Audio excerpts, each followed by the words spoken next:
Is it you who lost your hands for? Yeah. Good morning. Today we are going to talk about a new project that we want to implement in the Treaty of Paris. Let's remember this treaty was signed on December 12, 2015, the United Nations Framework Convention on Climate Change that took place in Paris, where the Paris Agreement was debated and approved.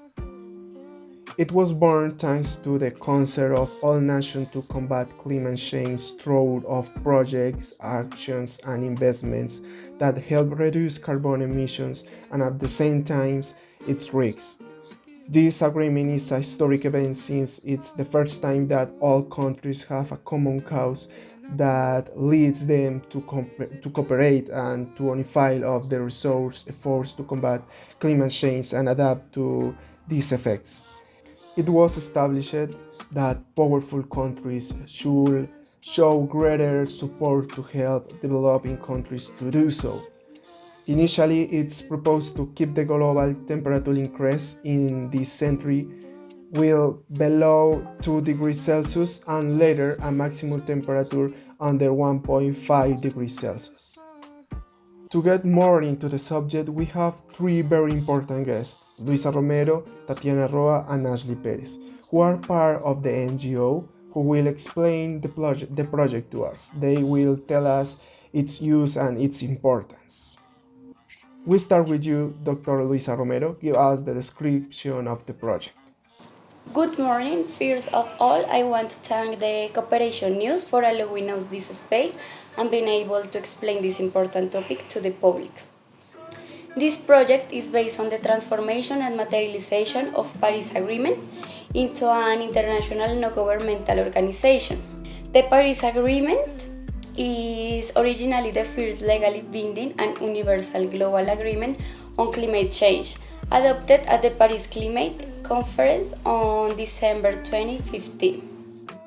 So tell me, what is the idea of the project? The idea is to turn this agreement into an institutional branch of the United Nations in which controls, actions, support, and solutions are offered to climate change. In the UNEP, which is the new acronym, will have headquarters in each of the regions with the highest level of carbon dioxide, which will be China, the United States, Europe, India, Russia, and Japan mainly. Eventually, more headquarters will be installed in certain areas and nations that should also contribute to reducing CO2 emissions, such as Iran, South Korea, Saudi Arabia, Indonesia, Canada, South Africa, and Mexico. Thank you very much, Dr. Luisa Romero. Well, Dr. Tatiana Roa, tell us about the use you want to give us to this project. Good afternoon. We at the NGO have developed 6 specific points. The first one, we develop a large number of projects with partners and volunteers by linking people. We manage the mobilized masses, which has an impact on a greater awareness of the project as such and an increased real scope. The second one, we provide support in catastrophic environmental situations, and depending on the area in which the organization operates, it can provide regional, national, or even international support when environmental catastrophes occur. The third point, we contribute to generating employment. Although it is not our purpose, we create jobs directly or indirectly when we facilitate the development of issues. The fourth point, we push the creation of better environmental legislations. We ensure compliance with national and international environmental laws and regulations. The the fifth point, we increase the environmental awareness of society.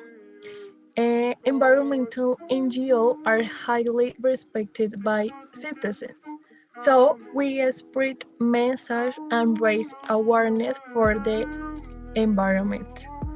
And the final point, we prevent negative projects for the environment. The complaints and protests of the NGO have prevented a large number of negative projects for the environment. Thank you. Thank you, Dr. Tatiana Roa. So, Dr. Ashley, why do you think the creation of the NGO is important for the society? Okay, Luis, this project going to be very important to the society because the existence of an NGO that helps to raise awareness about environmental issues is very important for the future of the planet, since the global alert was given about the environmental deterioration that is taking place by not taking more extreme measures beforehand. Therefore, our NGO will seek to help minimize the effects that can be considered irreversible through actions such as preventing more negative projects for the environment, promoting the creation of better environmental legislation, considering these important issues on the political agenda, and especially increasing the environmental awareness of all individuals in the world society, since it will be a benefit for all and will help preserve the quality of the life we enjoy today.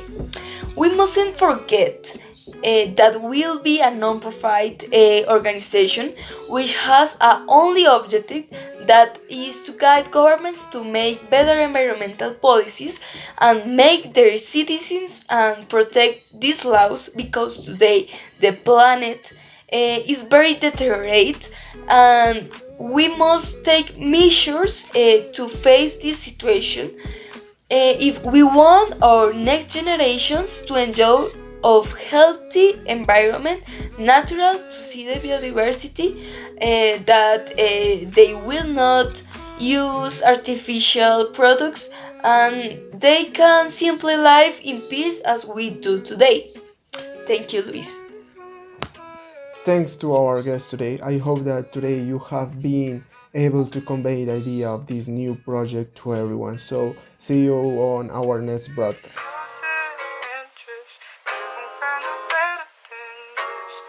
Swear